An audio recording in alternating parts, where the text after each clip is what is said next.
Secretary P മോഹനനോട് തീരുമാനമെടുക്കുമ്പോൾ നട്ടല് വേണം. പറഞ്ഞ വാക്കുകളും എടുത്ത തീരുമാനവും പിൻവലിക്കുന്നത് ഒരു രാഷ്ട്രീയ നേതാവിന് യോജിച്ചതല്ല. ശ്രീ മുഹമ്മദ് റിയാസിനെ പോലെയുള്ള CPIM-ന്റെ നേതാക്കളുടെ ഭീഷണിയാണ്. മോഹനൻ മാസ്റ്ററെ ഭീഷണിപ്പെടുത്തിയിട്ടുണ്ടോ എന്ന് അദ്ദേഹം തുറന്നു പറയണം. കാരണം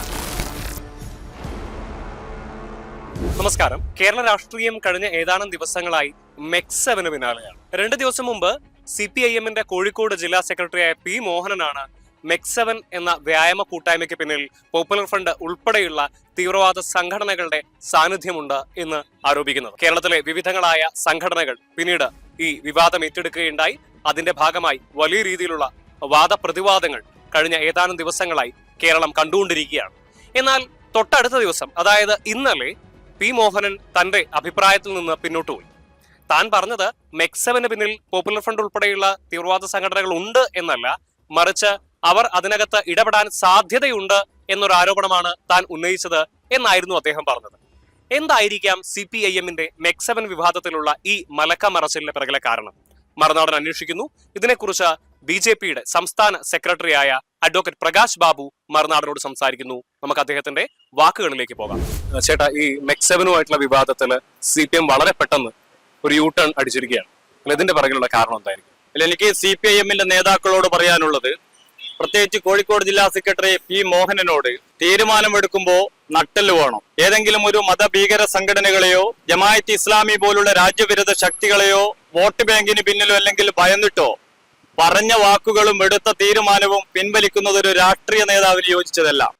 മെക്സവനുമായി ബന്ധപ്പെട്ട് കേരളത്തിലെ മുഴുവൻ ജനങ്ങൾക്കും ആശങ്കയുണ്ട്. അത് ആട്ടിൻതോലണിഞ്ഞ ചെന്നായാണോ എന്നുള്ളത് ഇന്ന് ജനങ്ങളുടെ മുന്നിൽ വലിയൊരു ചോദ്യചിഹ്നമാണ്. തീർച്ചയായിട്ടും അതിന്റെ പിന്നിലുള്ള ശക്തികളെ, പ്രത്യേകിച്ചും കേരളത്തിന്റെ പൊതുസമൂഹത്തിൽ നമുക്കറിയാം, വർഗീയ ഭീകരവാദ സംഘടനകൾ പലപ്പോഴും ആട്ടിൻതോലണിഞ്ഞ ചെന്നായ്ക്കളായിട്ടാണ് വന്നിട്ടുള്ളത്. പലപ്പോഴും പല രൂപത്തിലും ഭാവത്തിലും അവർ ജനങ്ങളുടെ മുന്നിലേക്ക് വന്നിട്ടുണ്ട്. മോഹനൻ മാസ്റ്റർ എന്ന് പറയുന്ന CPIM-ന്റെ ജില്ലാ സെക്രട്ടറി മുമ്പ് പറഞ്ഞിട്ടുള്ളത്, നിരോധിത ഭീകര സംഘടനയായിട്ടുള്ള പോപ്പുലർ ഫ്രണ്ടിന്റെ ചില പിൻബലത്തോടു കൂടിയും അവരുടെ ചില ബുദ്ധി കേന്ദ്രങ്ങളാണ് ഇതിന്റെ പിന്നിൽ എന്നുള്ളതാണ്. കേരളം ഭരിക്കുന്ന ഒരു പാർട്ടിയുടെ, ആഭ്യന്തര വകുപ്പ് കയ്യിലുള്ള ഒരു പാർട്ടിയുടെ ജില്ലാ സെക്രട്ടറി അന്നങ്ങനെ പറയണമെങ്കിൽ അദ്ദേഹത്തിന്റെ കയ്യിൽ ചില തെളിവുകൾ ഉണ്ടായിരിക്കണം. അങ്ങനെ മാത്രമേ അവർ പറയുകയുള്ളൂ.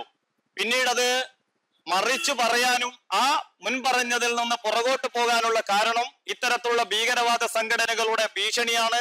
അത് വോട്ട് ബാങ്ക് ഭീഷണിയാണ്, അല്ലെങ്കിൽ മുഹമ്മദ് റിയാസിനെ പോലെയുള്ള CPIM-ന്റെ നേതാക്കളുടെ ഭീഷണിയാണ്.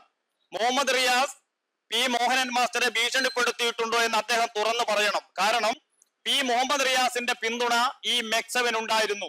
അതിന് എല്ലാവിധ ആശീർവാദവും അനുഗ്രഹവും കൊടുത്തിട്ടുള്ള ആളാണ് പി മുഹമ്മദ് റിയാസ്. സമാനമാണ് UDF-ന്റെ നേതാക്കൾ.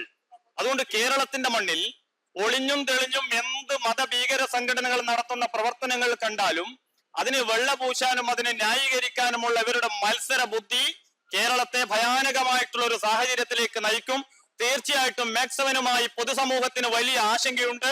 ആ ആശങ്ക ദൂരീകരിക്കേണ്ടത് കേരളത്തിന്റെ ആഭ്യന്തര വകുപ്പാണ്, മുഖ്യമന്ത്രിയാണ്. അല്ലാതെ ഇങ്ങനെ ഒരു ആരോപണം പറയുമ്പോൾ അവരുടെ ഭീഷണി കേട്ട് അതിൽ നിന്ന് പിന്മാറുന്നത് ഒരു രാഷ്ട്രീയ നേതാവിന്റെ അന്തസ്സിന് യോജിച്ചതല്ല.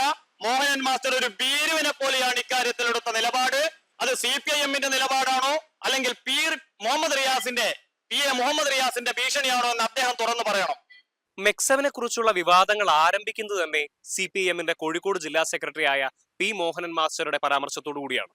എന്നാൽ വളരെ പെട്ടെന്ന് തന്റെ വാദത്തിൽ നിന്ന് അദ്ദേഹം പിന്നോട്ടു പോകാനുള്ള കാരണം എന്തായിരിക്കും എന്നതും ദുരൂഹതയുണ്ടാക്കുന്നുണ്ട്. എന്തു തന്നെയായാലും ഇതിന് പിറകിലുള്ള കാര്യങ്ങൾ എന്ത് എന്ന് തന്നെ നമ്മൾ അന്വേഷിക്കേണ്ടതുണ്ട്. കോഴിക്കോട് നിന്നും മറുനാടൻ മലയാളിക്ക് വേണ്ടി ക്യാമറമാൻ അക്ഷയോടൊപ്പം നിഹിൽ കക്കാടത്ത്.